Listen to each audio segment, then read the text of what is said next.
If I hooked you up to CO2 and made you breathe CO2, I can induce a panic attack. This is the Pursuit of Wellness podcast, and I'm your host, Mari Llewellyn.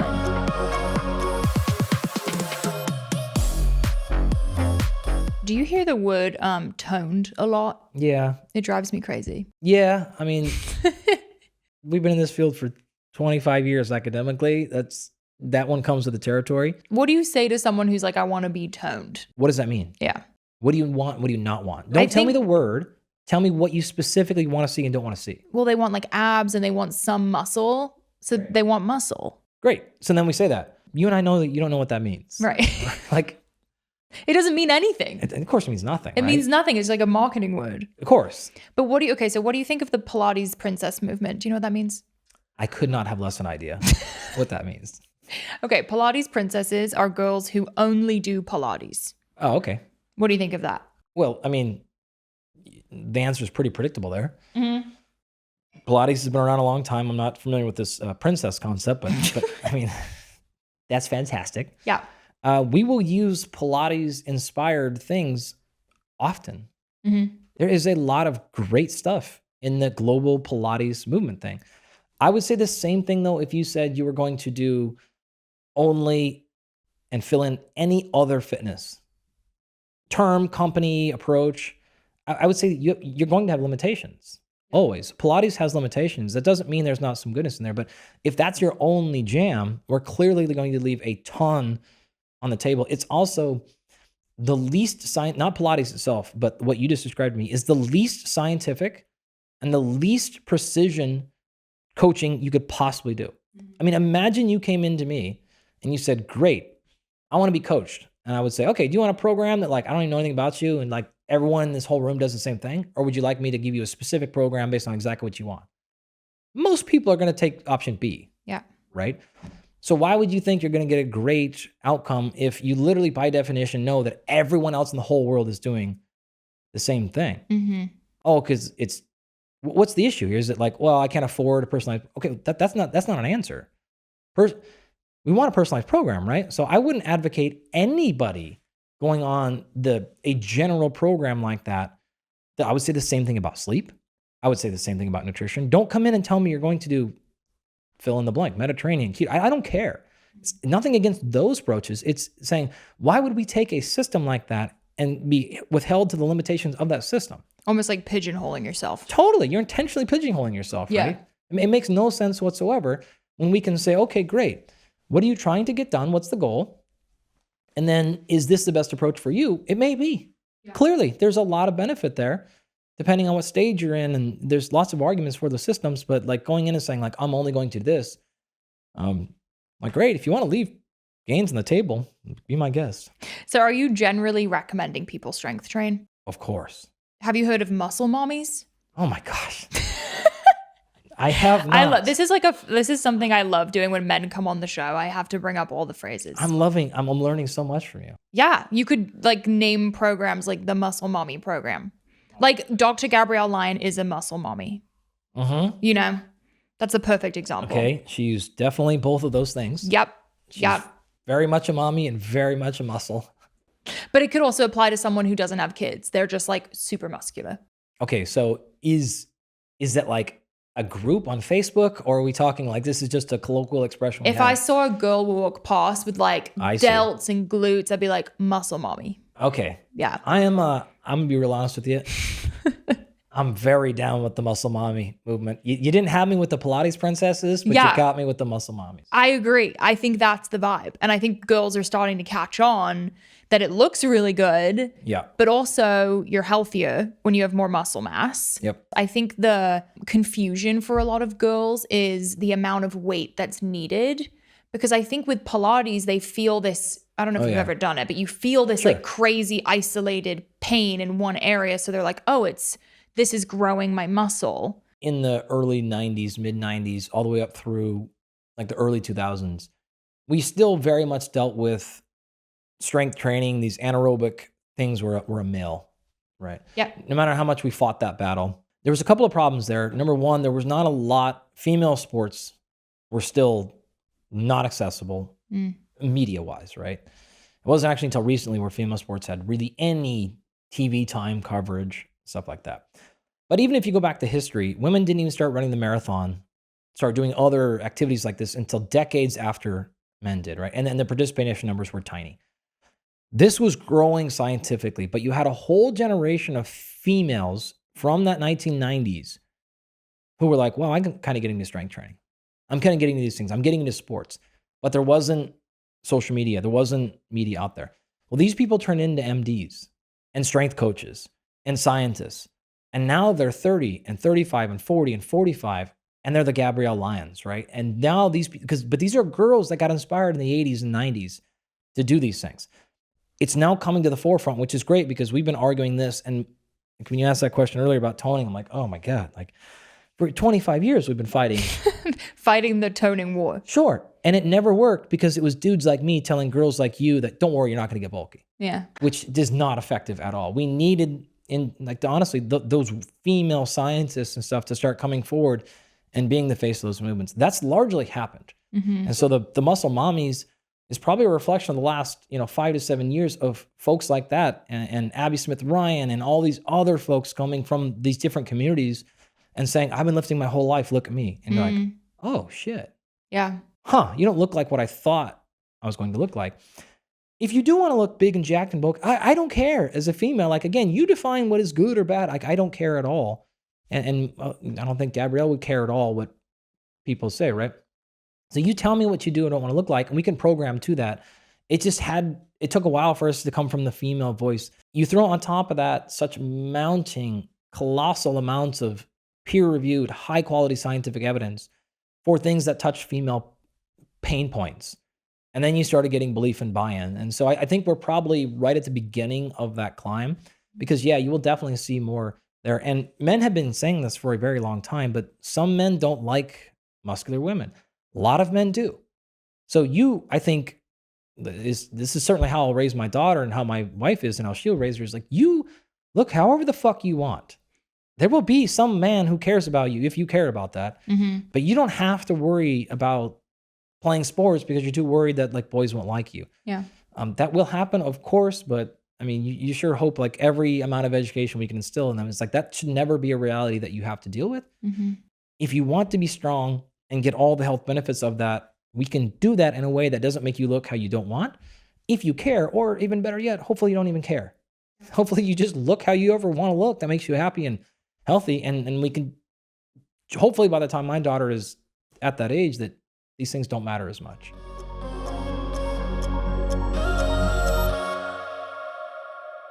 You guys know I'm such a big fan of lab testing. It has completely changed the game for me and my health when it comes to acne, fertility, hormones. I've been testing with Function Health throughout the year. You've probably heard me talk about it many different times on my story and my podcast, and just how important it is to me to understand my hormones, my metabolism, and fertility. I'm going through a lot right now with IVF and planning a family, and Function Health has really been a game changer. It's helped me get to the root cause of hormone imbalances, nutrient deficiencies, even inflammation. And all of these things can affect energy, skin, mood, and long-term wellness. I recommend to anyone listening who's dealing with hormonal balance issues or fertility problems to really get your tests done. Function is so amazing. Some of the things I tested for fertility were AMH, FSH, LH, iron storage, lead and mercury, inflammation, and so much more. Function is an all-in-one health platform offering over 100 advanced lab tests covering your entire body, heart, hormones, liver, kidneys, thyroid, autoimmunity, cancer signals, toxins, nutrients, and more. They have recently launched the latest science with test add-ons to membership like BPA exposure for harmful plastic toxins and PFA's forever chemical exposure. These are tests that most doctors will not offer.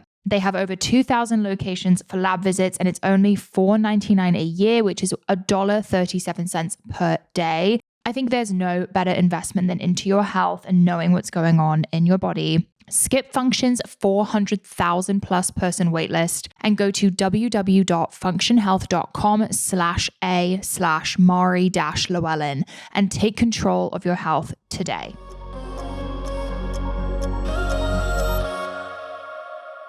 What are some of the other benefits of having muscle mass or strength for women? Going at the longest end of the spectrum, everyone wants to live a long, healthy life, of course. People are aware generally of lifespan and wellness span at this point, right? But then there's a new awesome term that we call strength span. And so what this effectively says is your wellness span is going to be dictated in large part by your strength span. Because as soon as you start losing strength at age, then nothing else will function. Really easy example here. Most people are familiar by now with the importance of things like VO2 max, cardiovascular fitness as you age. This is the entire crux of the wellness span versus lifespan argument. That said, if we were to go outside right now and walk from the bottom of the stairs all the way up here, right? And I cut your leg strength down by 80%. You wouldn't make it up here. Your cardiovascular system would be going nuts. You would be at max heart rate, and it would have nothing to do with your VO2 max. It's the fact that your legs are super weak. Your legs and your hands are the things that make you move throughout the world. And so that I call them, they are your interface with the world. So we know that if you have a strong interface, you're more likely to do any activity that you choose to see fit. More importantly, probably, is you won't opt out of them. Easy examples like, oh, I'm not going to take that trip. I'm not going to go to the grandkids. I'm not going to do whatever else as I'm aging. Why? Because I know I have to carry my luggage throughout the airport. It's going to be a huge pain in the butt. I'm not strong enough to put it in the overhead bin. All the steps, I don't want to do that activity. Why? There's research now that'll suggest one of the biggest driving factors of social withdrawal as you age is sense of burden. When people feel like they're a burden, they don't want to do anything. Yeah. Because you've been this healthy, functioning, autonomous being for 6 decades, 7 decades, 8 decades. And now everyone is honking at you. You know you're holding up the whole line. The entire thing's going to wait. And you feel really bad about that. And so you know you can't do anything about that. And so you're like, I'm just not going to take that trip. I'm not going to go to that outing or whatever that thing is. That becomes a problem. It becomes a problem because it, as I mentioned, leads directly to social isolation. Yeah. Which is a massive driver of long-term joy, connection, purpose. So all the physical attributes, sure, we can directly tie those to mortality. But we can also draw out joy and sense of connection and purpose. When you lose a sense of purpose, and in fact, you have a sense of burden, mortality is right off the reservation. We actually published a paper last year, and we found that specifically leg strength predicted 5% of cognitive function through aging. And we have both correlation and causal data behind that. And so it's examples of movement. It's examples of physical activity. You're not strong, you're not going to be physically active. Sense of purpose, isolate. So it ties into everything all the way up to directly brain functional purposes. There's excellent research on strength training and white matter atrophy in your brain. So your physical brain, not your mental health, your actual physical brain is going to stay around much longer when you strength train. And again, there are direct causal links at this point. We can make the same argument for grip strength. In fact, one paper found, I know that this is a very large study. They looked at grip strength, and low grip strength predicted 30% of dementia and Alzheimer's. Wow. And so you pick the poison you want to go after, brain health, mental health, physical. You're going to find just, again, mountains of evidence to suggest strength training, the act of it itself, as well as just being strong, is going to be holding toe to how long and how well you live. So you just can't make an argument that you can get away with being weak and living a long time. So I keep thinking about my granny. She lives in England, and she doesn't necessarily strength train, but she's almost 90. Yep. Swims every day. Great. Walked miles and miles, like my whole childhood, just like hiking all the time. She walks into town. She does her own groceries. She's very active. She travels. And I just keep thinking about her because she still has this like very full social life and swims, and she's almost 90 years old, and she's all there, like super all there, hair down to here. It's kind of amazing. Your grandma, in that particular case, doesn't have to necessarily go to the gym and lift weights, but is clearly getting some of that stuff done. Now I'd argue, let's get her to the gym. Like, let's get her to lift some weights. We've done plenty of training studies on 80-plus-year-olds. Really? Can they just start, though, when they're that age? Or do you think it's like too much of a mental thing? Not at all. Wow. Again, there have been many studies that have been done, many randomized controlled trials on 80-plus-year-olds that are not currently strength training. And what you'll actually see is very, very, very low rates of dropout. Those people never leave the studies, and they very rarely get hurt. Wow. It's incredibly safe activity if done appropriately. In fact, one thing that anyone who's done research in this area will tell you, if you do any kind of study with college-age individuals, like you better expect like a 20 to 30% dropout rate. If you do them in older adults, you better expect a 0% dropout rate, and you better expect them to be 25 minutes early to every single training session. Because like they're there on time, they're always super happy, they love, and then the college kids are always late and excuses and whatever. So from a practical, like executing the study perspective, most of the time people that do work with older adults are like, oh man, like these are so nice. Cause like, they're gonna be there on time, they're gonna do everything, they're gonna knock it out. So it's a very, very safe activity. Yeah. And it doesn't take incredibly advanced programs. You can be very simple, put them on machines, really long progression window, and a ton of benefit comes from that. How about supplementing for women who are weightlifting? Because I do think there's a lot of fear around, let's say, creatine or some of the more performance supplements. I think maybe the problem is differentiating these things, these items, these approaches as performance-based. This has generally caused the issue. When I used to do this a long time ago, but if I said things like strength, and I said, is that performance or is that health? Right? 10 years ago in my class, everyone would have said, right, that's strength is performance, right? It's different now. Now, when I throw that same slide up, the kids already know that's a bull thing, right? If I said anaerobic, same thing, right? Still to this day, if I said high intensity, for years, that's always going to go in that same bucket. If you talk about exercise program, if you talk about supplementation, it's the same connotation, right? So if you say creatine, for years, early 90s, mid 90s, late 90s, this was a performance-based thing. But now you have so much evidence on the other side of the equation. Most up-and-coming students now are being like, oh, this is a health thing, right? So you're talking about research on creatine specifically. Sure, muscle growth, muscle strength, there's 30 years of research on that. That's very well established. It's been tested in every population you can imagine. Young, old, male, female, disease populations, undiseased, special populations, all kinds of things like that at different dosages. And you're seeing very high safety profiles and very high effectiveness, right? So the small issues you see with creatine, some people get kind of like nauseous or something like that from a little bit, but it's pretty uncommon. Then you have like random anecdotal reports of weird things, but like that happens with physiology. But on aggregate, it's an incredibly safe supplement to take. Benefits are in muscle and performance, sure. There's a little bit of research, actually. Darren Kandow did a 2-year study on postmenopausal women using this typical dosage for creatine that people say is like 5 grams per day. He did 20 grams per day in postmenopausal women. And they found some mild benefits in bone mineral density. So not all the areas that they scanned improved. Some of them did. I think like hips area-ish did, but legs didn't, or some variation. So some plausible benefit. It also highlights the fact postmenopausal women took 4x the normal dosages for 2 years and had no issues, right? No adverse events, basically, no kidney problems, no issues. And so you're like, okay, maybe some mild benefits of bone mineral health, which is really hard to deal with, especially post-menopause. A huge deal for women. We didn't even bring that up as a benefit of strength training, right? And now you're either going to add some potential bone mineral density, or you're going to maybe at least negate it from losing and from going away.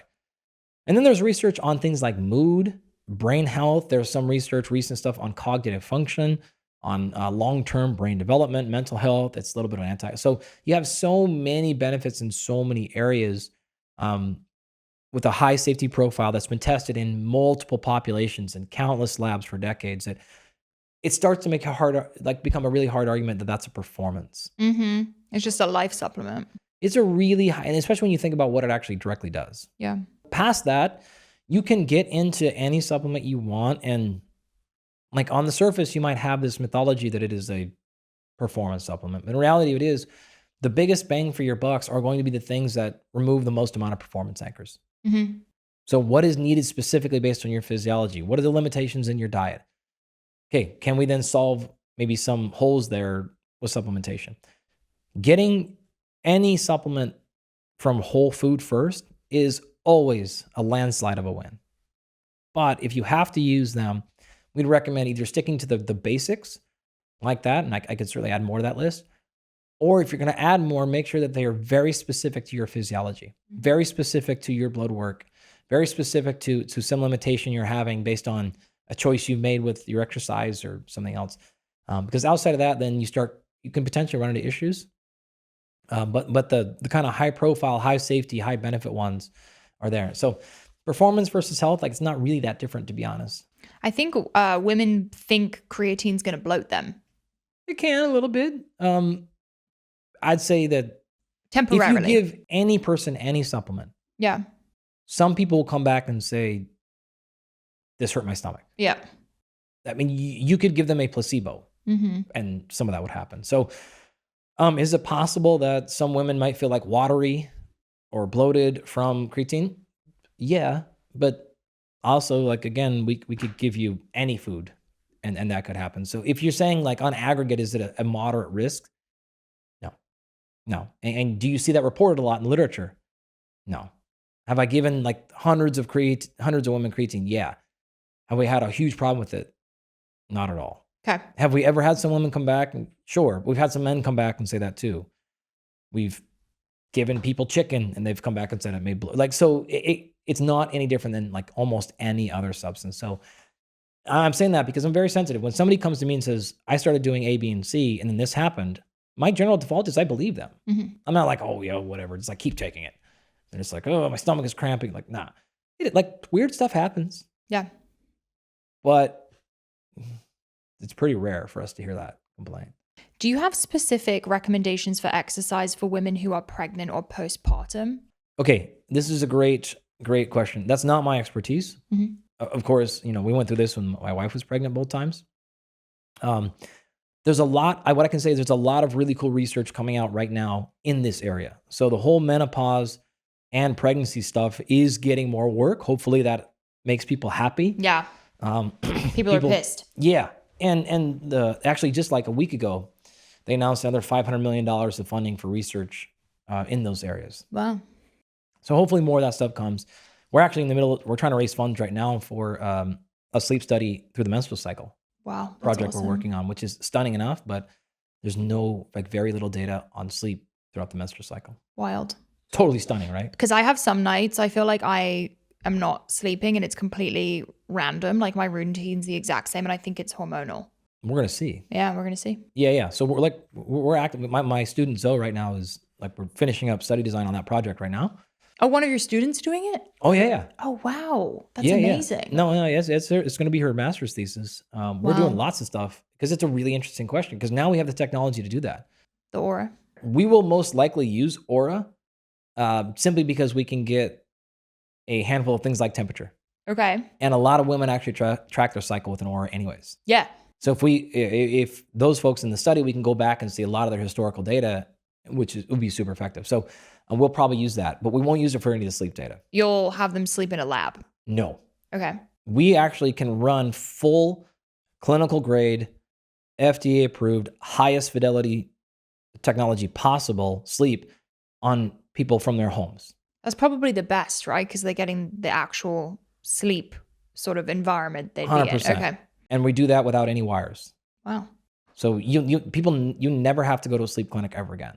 Wow. So these technologies exist for a very low price where you can get a very small thing that you can put on at night and you can get, it's actually way more advanced technology than is in a sleep clinic.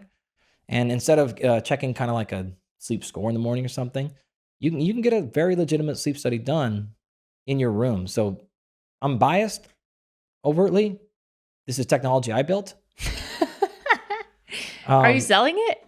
Yeah. Really? Yeah, it's called Absolute Rest. Oh, okay. Anyone can go buy it. What does it look like? It's sort of like, it's a little thing you can put on your fingertip or your ring. It's not a wearable though. You're not going to wake up and check a recovery score in the morning on it.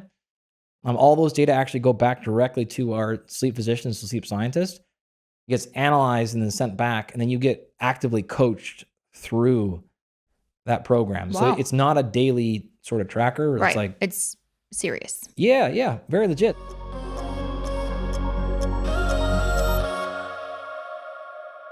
Did you know that over 10,000 chemicals have entered our US food supply, yet the EU limits to just 300 additives? I personally don't have time to sift through ingredient labels to see what's in my food, which is why I love using Thrive Market. They are focused on eliminating harmful ingredients and offering us the best possible brands. One of my favorite features on the website is the Healthy Swap scanner in the Thrive Market app. All you do is scan any item and it will instantly suggest cleaner, healthier grocery options, whether it's switching out sugary snacks for Chomp's beef sticks, Simple Mills crackers, Lesser Evil popcorn, so many good choices. I also love the dietary filters on the website. For example, if you eat paleo or maybe you eat keto or you're looking for high protein options, they have a way of filtering for that as well. One of my goals for 2025 is to up my protein, so I'm definitely filtering and looking for high protein snacks. Are you ready for a junk-free start to 2025? Head to thrivemarket.com/pow and get 30% off your first order plus a free $60 gift. That is thrivemarket.com/pow. So if you want to get diagnosed to see if you have any sort of dysfunctional sleep, you can just think of it as like, instead of going to a sleep clinic and getting that done for one night, why not have that same level of accuracy done every single night for 5 or 7 or 20 days or whatever you want? Do you think HRV is kind of BS? No, not at all. Okay, guess what mine is? On your Oura ring. Mm-hmm. I would say I'd say your average 40. 200. Are you really? Yep. Yeah. Okay. So you can tell a lot from that, actually. Is that genetic though? Because everyone's like, how do I mean, yes, I have a pretty, like, I'm in bed 8:30, like I do have a good routine, but I feel like it has to be genetic, right? Let's just say you checked it with a different technology, so we don't have to make this about Oura. Mm-hmm. Because again, like we're going to use them. We send them to all of our clients. There's a lot of benefit from them. But the reality of it is, that's not what you asked about is HRV. Yeah. What we talked about is HRV from an Oura. Yeah. Those are different things. Yeah. Because the reality of it is, an Oura is going to take a measurement once every 5 minutes. Okay. Okay. Our technology is going to take 150 measures per second the entire night. Why that functionally matters. Your HRV score is going to be dependent upon what's happening every 5 minutes. Okay. What happens during the other time in that space, that's really going to tell you what's going on with your sleep. Mm-hmm. What's really going on with your HRV, your oxygenation, blood pulse, things like that. So it's just not a very accurate measure on that. How they decide to get that aggregate number, and they report to you 200 milliseconds. This is super technical, but the reality of it is, there's a lot of different ways to run that equation, and they're not all going to give you the same number. So if you want HRV, there are much better ways to measure HRV directly. If we really care about that, we're going to use our system, of course. That's the highest. In the past, or in addition, we'll use systems like a Morpheus. Okay. It's a strap that's specifically built directly for HRV. It is a much more effective and direct tool. So HRV is very real. Do we make a ton of decisions for people based on their HRV from their Oura or Garmin or Apple Watch or Whoop? No, not at all, because those issues are pretty large. That said, if yours is routinely 200, we could actually probably infer a couple of things about you, which are effective and beneficial. So we will see that a lot. Actually, most of the time we deal with people who are in too much sympathetic drive. So to rewind just a touch, HRV is heart rate variability. Yeah. This is a global measure of where your autonomic nervous system balance is. So I'm going to violate my own self-hurt here, but just to try to make it kind of quick for people to understand.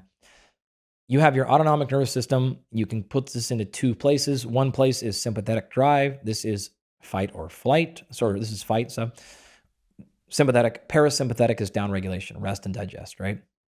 It's a bad way to explain those systems, but we'll just stick with that for now. Most people will attach to that. All right, great. Your heart rate, let's say your heart rate is 60 beats per minute. You would assume then your heart is beating every second on the second, like a metronome, 60 beats in 60 seconds every second. The reality of it is your heart doesn't do that. There's a variability. So it might go 1 second, 1 second, 1.1 second, 0.9 seconds. Mm-hmm. On aggregate, you'll get 60 done in 60 minutes. Now that difference you won't even feel, right? Because it's actually smaller than that, so it's imperceptible. The tighter you are to that metronome, bing, bing, bing, bing, bing, bing, bing, every second on the second, as in no variability, that is a low variability. That is a low HRV score. That is sympathetic drive. Like fight or flight. Flight, like focused, alert. Like right now, I guarantee you both of our HRVs are pretty low. Okay, because we're focused. We're on, we're dialed, we're focused, we're here. Epinephrine, our adrenaline's a little bit high. Our blood flow's a little bit high. Cortisol's up. Blood glucose is going. Heart rate's a little bit higher than normal because we're like on, right? Lights and all that stuff. We are, right? You're on. You're dialed. Yeah, I'm here. I think so. Of course you are, right? If we leave this thing 20 minutes later, we'll probably go the opposite direction as a compensatory response, right? You'll have more variability in your heart rate. You'll be more downregulated. That's why you do upregulating activities, so you can get that compensatory downregulation, right? So we'll come back on the backside. So somebody that has a low HRV is oftentimes stuck in drive pretty high. Somebody that has a high HRV like yours is the opposite. Now, here's where it gets fun. It is definitely genetically driven. We've already discussed that is probably not the best technology to measure it, but let's just say it was a great measure. As you age, it generally starts to come down. Okay. As you become less healthy, it generally starts to come down. Body composition, things like that, right? Certainly psychological stress, total physiological stress are going to pull those things down.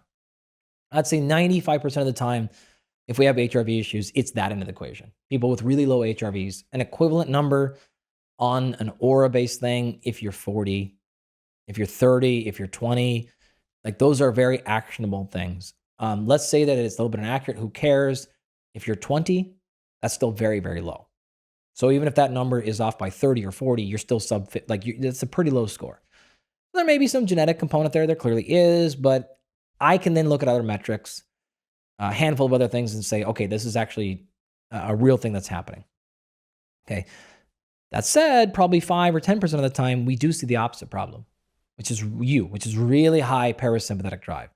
Could be normal for you, but then we would ask a lot of follow-up questions, right? And we see this, when we see this, we see actually sometimes a suppressed respiratory rate. So do you know what your respiratory rate is on your Oura? No, I can check though. Yeah, let's check that. What's the number I'm looking for? Respiratory rate. It'll be right there on those scores. It'll be expressed in breaths per minute. Then we're going to look at things like, how's your energy? How's your motivation throughout the day? Like, are you lethargic? Are you low? Are you can't get out of bed, can't get motivated, can't get to the gym type of stuff? If not, then I'm not going to worry about that HRV score, right? I'm going to be like, cool. I can't find it. Yeah, I'll find it in 5 seconds. So a lot of people get caught up in things like the amount of time that they spend in sleep stages. Yeah. Disregard that entirely. Oh.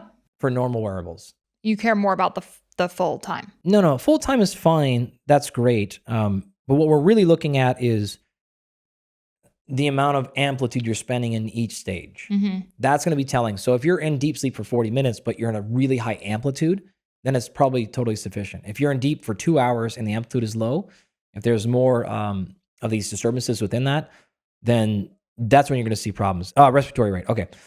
So yours is 15.6. Okay. That's high. I'm breathing a lot. You're over breathing. Oh.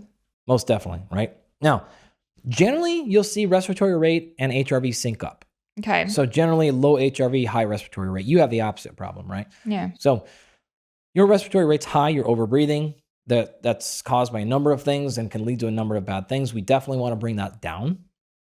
It could be caused, we can get in that. But going back to your HRV, do you have problems with low energy? No. Do you have problems with like struggling to get motivated to go do stuff? No. Then I might not care that much. Okay. Right? So if we hear the opposite answer though, we say, all right, really high HRV, you're really downregulated. Let me ask you one more question. Do you do any kind of breath work? Not really. Okay, fine. What about doing like a sauna or cold? Yes. Okay, what do you do? I'm probably in the sauna like once to twice a week, and then I always cold plunge with it. Okay, great. Do you feel more energy or less energy afterwards? More. Okay, fine. If you see somebody who does, do you do any meditation? Yeah. Okay. When you finish meditating, more energy or less energy? More. All right. Then we have no issue with your HRV. I thought it was a good thing to have a high HRV. Probably not that high. Oh, mine's too high. Well, that's what we were trying to figure out, right? Yeah. If you're generally women are higher than men. Because when you said parasympathetic and sympathetic, I think from my perception, I run very anxious. Like I'm constantly. This is good because we're teasing things out. You said a bunch of different things that you actually sort of think are the same thing, but they're not. Okay. And this is really helpful. So HRV is associated with, again, where we're at in those stages. But that's not necessarily the same thing as anxious. Okay. It is associated. There's a very strong scientific association between anxiety and HRV scores. Same thing with depression. Same thing with cardiovascular health. There's lots of research showing long-term risk of cardiovascular health, mental health, anxiety, handful of things with HRV. So oftentimes you will see those associated. Low HRV and running hot, anxiety. So yours is the opposite. So you do generally want a higher HRV. That means you're in more downregulation than forced. And we talked earlier, most people are stuck in too much sympathetic drive. 5% of the people have an issue with low energy, depression, lethargy when their HRV gets too high. Okay. And so for a woman, how old are you? 30.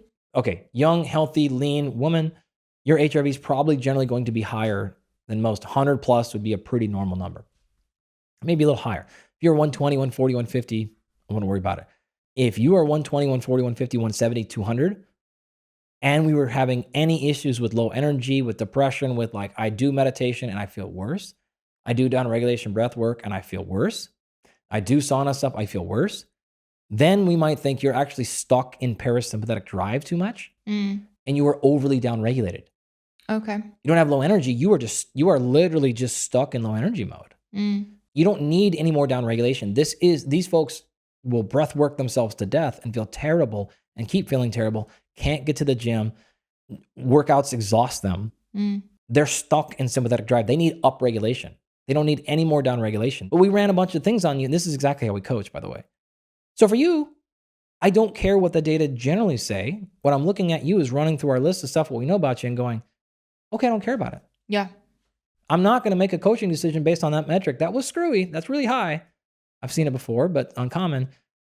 But we don't see any other compounding symptomology. The rest of your physiological markers aren't aggregating with it. So then I'm going to chalk it up to something we'll watch, and I'm not super, super worried about it. Could be a technology issue. Could be a unique physiology issue. I'm not doing it, right? So you can't, this is the same thing if you get into blood work, the same thing you get into any other metric. You don't want to coach the marker itself. You have to contextualize it appropriately. So I'd be like, yeah, actually, I'm not worried about it. Now, we did poke a little around in there, though, when we saw your respiratory rate. Yeah. That will tell me everything about anxiety. Okay, what's going on there? Told you. They're close, but they're not the same thing. So now when I see the fact you're overbreathing and you're saying, like, I run hot, I'm more prone to this there, I can confirm that because you're overbreathing. Those are going to be much tighter linked than other stuff. So some metrics we're going to see pull out in HRV, but this one is saying, okay, you're overbreathing. Why? Does that sound like somebody who's relaxed? No. Of course, I'm exaggerating. Yeah. Right? But you get the point, right? Yeah. So you have the symptomology, and then we see it in the physiology as well. Now, 15.6 is not crazy, but you get into the 15, 16 respiratory rate, breath per minute, you're right on the borderline of dyspnea, of pain, of cardiovascular events. You get into like literally there's literature on 16 breaths per minute is now going to be much higher associated with cardiovascular events. Oh, wow. In young or in older folks, right? You're not old. I'm not worried of you having a heart attack. Don't worry.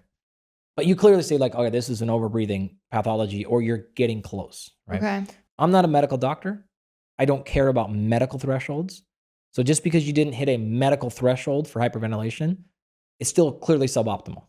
So like, I'm going to coach you out of that because we can reduce those things. So we're then going to run backwards and say like, what's chicken and egg here?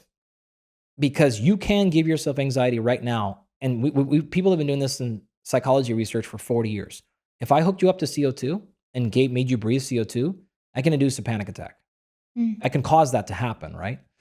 So the question is a little bit of anxiety you have, first of all, is it detrimental? Sometimes. Okay, but sometimes not. Yeah. Sometimes anxiety makes you get off your ass. Yeah, that's probably the reason I'm here right now, honestly. No, there's no question, right? Yeah. So what we will always do is say like, wait a minute, cortisol, anxiety, like, no. Is it serving a purpose? I'm not going to coach you out of something if it's actually good for you. Yeah. If you're like, no, this little bit of anxiety like makes me more focused, I'm in for that all day. Like, you're going to be more productive. I don't want to deaden you into like, oh, I'm already super zen, but she never gets anything done. You're like, well, that's tremendous. Like, we don't want that. I know people like that. Yeah. Of course, right? So we're going to first make sure, like, do you care? Yeah. Where you're, oh, yeah. So, all all right, like I'm mostly there, feel good, but maybe 15, 20% of the time I feel like I have a little bit too much. Then I wish I could bring that down. Yeah. I don't know. I made that up. No, I would say that's accurate. So you're right on the head. You want to be super productive, but you want to have a little more control of it. My ultimate goal is to just make sure your hands are on the steering wheel. I'm not going to tell you turn right or turn left, speed up, slow down. I want you to control that. I want to give you the tool and say, Mario, you want to go faster? You know how to do it. Or if you want to slow this train down, you know how to do it. You can decide what you do with it, right? We call this read and regulate.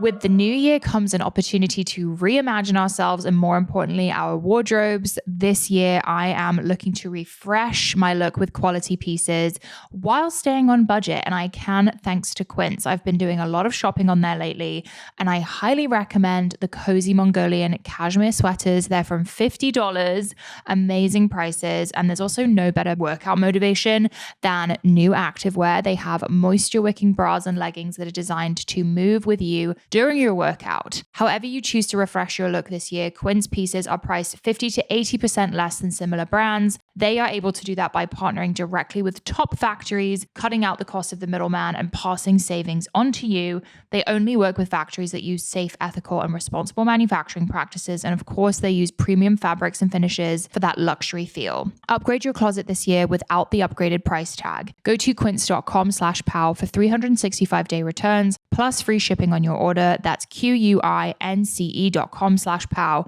to get free shipping on 365-day returns. Quince.com/pow. So number one, I'm going to make sure you're reading your own physiology. Do you know what's happening? Now, women generally are better, not always, but generally better than men at this. They're much more in tune with what's going on with their physiology on average. So your read state is generally better. Then can you have the second part, which is regulate? So once you recognize and feel what's happening, do you have the skills to bring it down, up or down? Again, it's not always like a down, down, down, down, down, down, down. Sometimes it is like, no, get your ass in gear. Like, I need to be able to go up a notch here. Yeah. So what we want to do is look at that and say, is it the fact that you're over breathing by nature that's then inducing more of that anxiety or causing you to go from here to like, I don't want to be anxious anymore. I got the thing done. Because that happens. That was the CO2. So I brought that up. If I can cause that, if you were over breathing, to connect this dot, if you're like, what the hell has this got to do with CO2? When you take a breath in, you're breathing in oxygen. When you take a breath out, you're exhaling CO2. That difference between O2 and CO2, that carbon, that C, is a byproduct of all metabolism. Whether you're using fats or carbs or anything else for fuel, you're going to release three things: ATP, water, and carbon. That carbon is going to attach to the oxygen. Breathe in oxygen. That oxygen's floating in my system. It's going to go into some muscle that just ran a bunch of metabolism. It'll attach to a carbon. Carbon then goes in my blood, goes out of my blood into my lungs. I breathe out the CO2. The amount of oxygen in your system is not regulating your desire to breathe. It's regulating your metabolic processes. Your CO2 is what drives respiratory rate. It's also what drives and regulates your pH. Okay. This is going to sound funny, but this will tell us everything about being in metabolic acidosis. Like, what the hell is that? Yeah, what is that? So anyone that talks about those things of changing your pH in your body, like, we don't need to go down the route of any fancy supplement or special water, because your body will regulate your pH very, very, very tightly as long as you're not screwing it up. Okay. Right? It will put it in the exact spot it wants to be in because it will just manipulate CO2. CO2 will change your pH instantaneously. So if you are over breathing like you are, you are going like, I'm going to exaggerate, right? Which means you're exhaling way too much. Yeah. Which means you're dumping CO2. Okay. So what's happening to your CO2 levels in your blood? It's lowering. It's going down. Yeah. Right? This is called hypocapnia. Okay. Okay. In going down, we are now putting ourselves in a state of low acidity. Okay. Acid levels are getting very low. It's called alkalosis. So you have acid and alkaline, or acid and basic, right?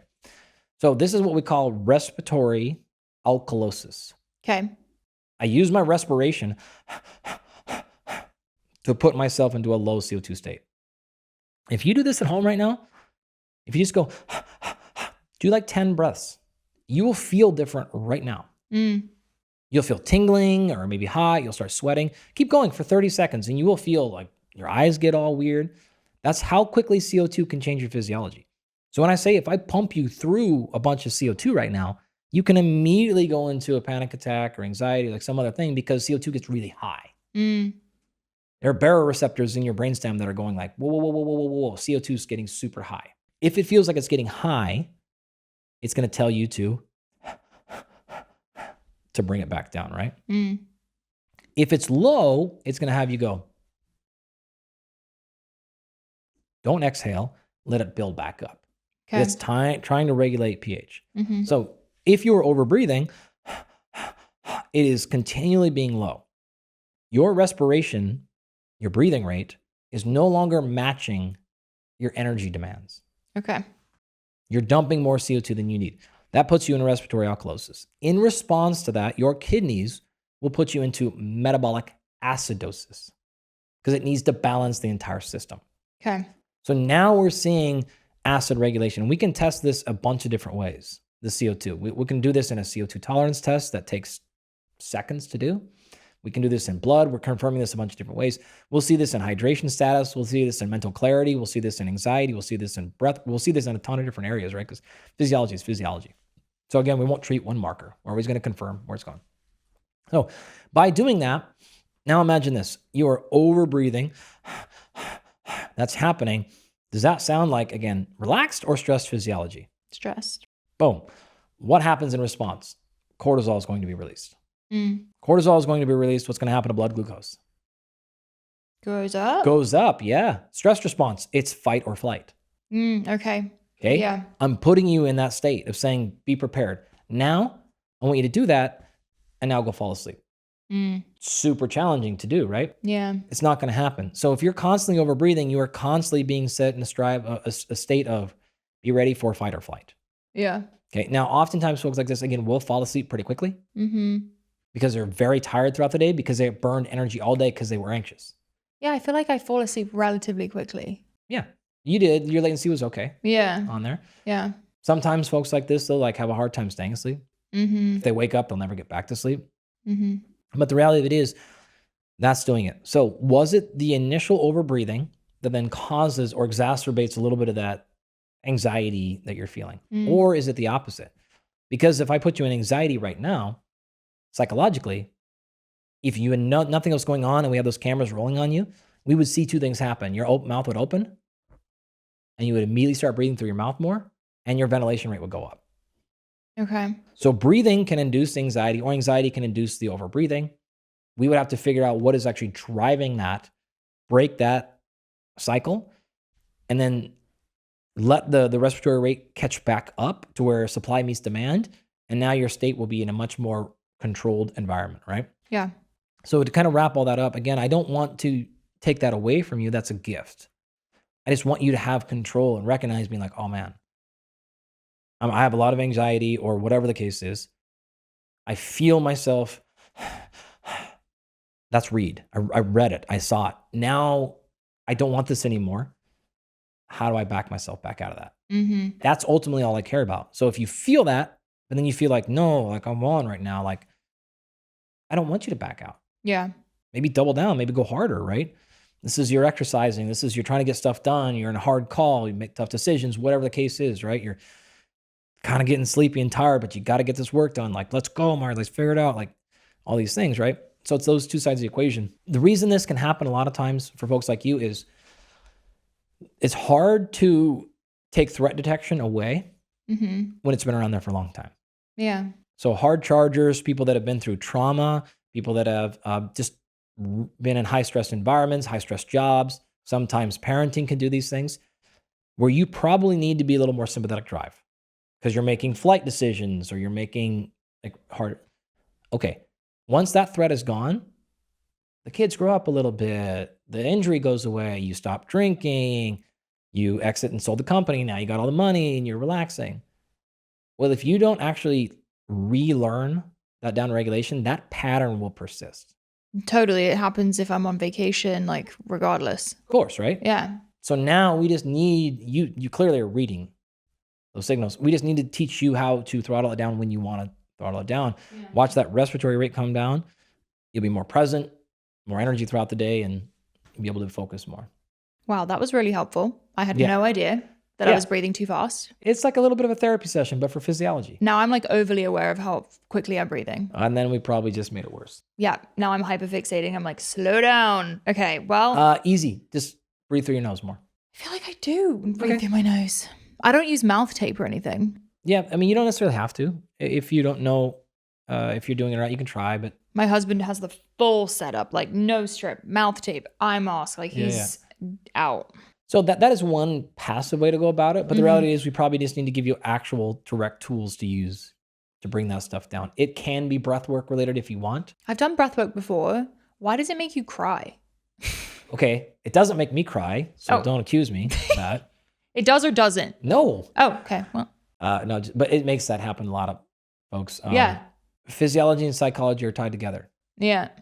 I told you, you start messing with oxygen and CO2, you will see things, feel things immediately psychologically. Wild. It can go the opposite direction too, because they're directly tied. Again, if I came in and said, oh my God, your entire family just died right now, your heart rate would go up. Yeah.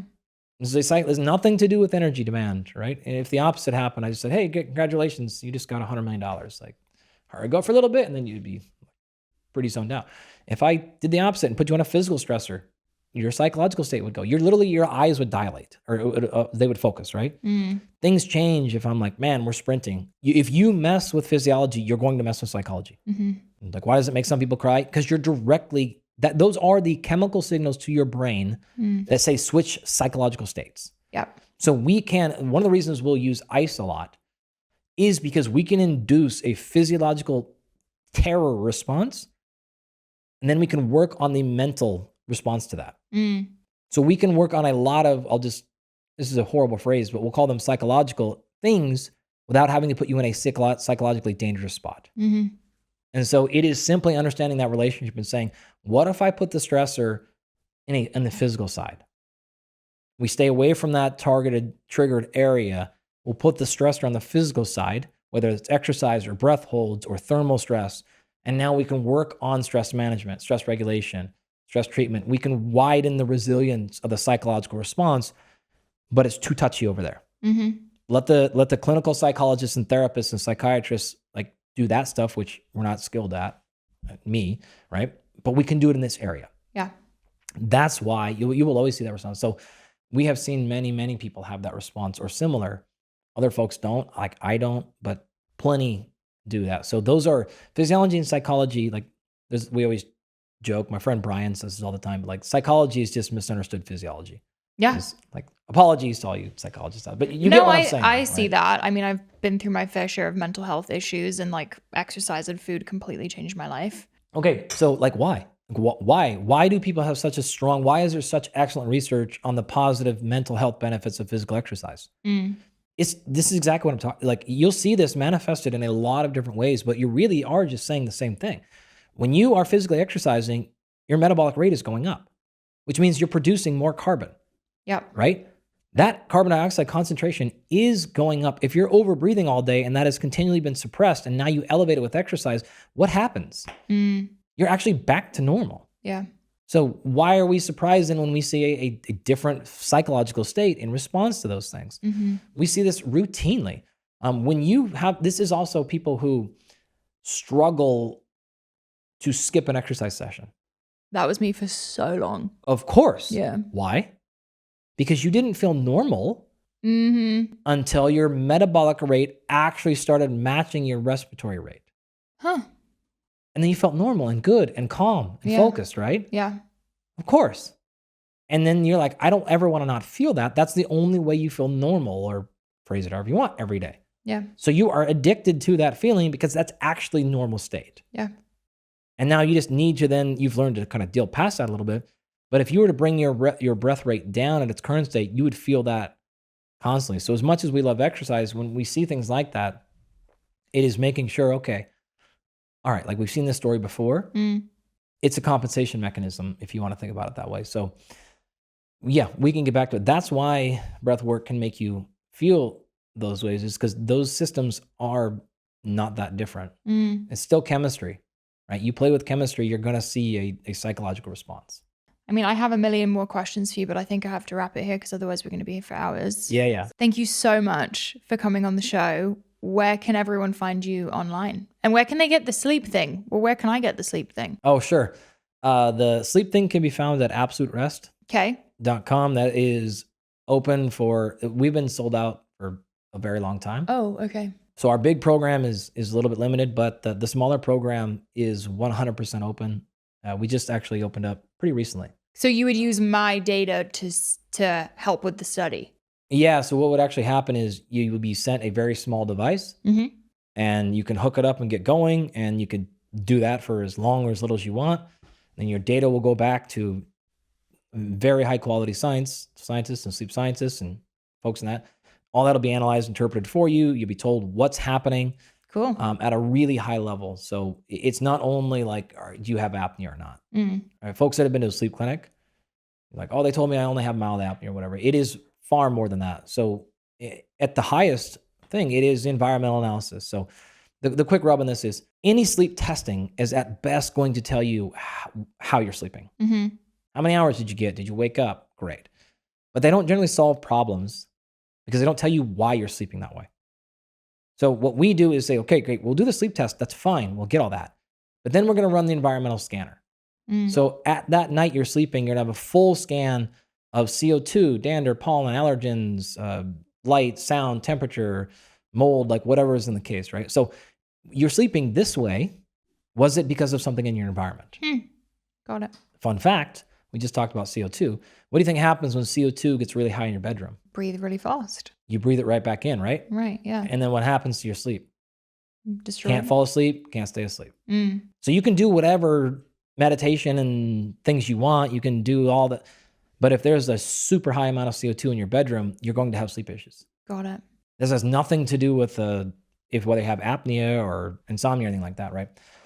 So is it environmental? Is it psychological? So there's a whole psychological aspect of the analysis. Is it blood related? And so there'll be we have actually the world's first very extensive sleep panel of blood chemistry tests. So wow. Is it something in your physiology, micronutrient wise, endocrinologic, like something like that that's actually inducing it? Or is it behavioral? Right. So again, are you doing the idiot stuff of, lots of bright lights right before bed and like all that stuff most people have heard about? We're like, just don't do that. Right? Yeah.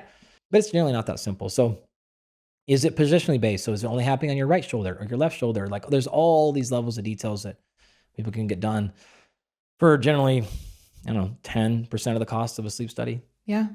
So it's very, very affordable. So that is open and people can do that at their leisure. Where can they watch your content or find out more about what you know? Yeah, the easiest place is Instagram and Twitter. I'm still calling it Twitter. I don't care. Twitter the rest of my life. Yeah. Right? Like no matter what. And then, of course, you're welcome to check out the podcast, which just finished season 1. Wow, congrats. Yep. So I can't hang with you folks. I can't do the weekly thing. No, I can barely do it, so I don't blame you. Yeah, it is just 10 episodes. Love it. People can go knock it all out. And then... Name of the podcast? It's called Perform. Yep. With Dr. Andy Galpin. Love it. Thank you so much for coming on the show. Yeah, my pleasure.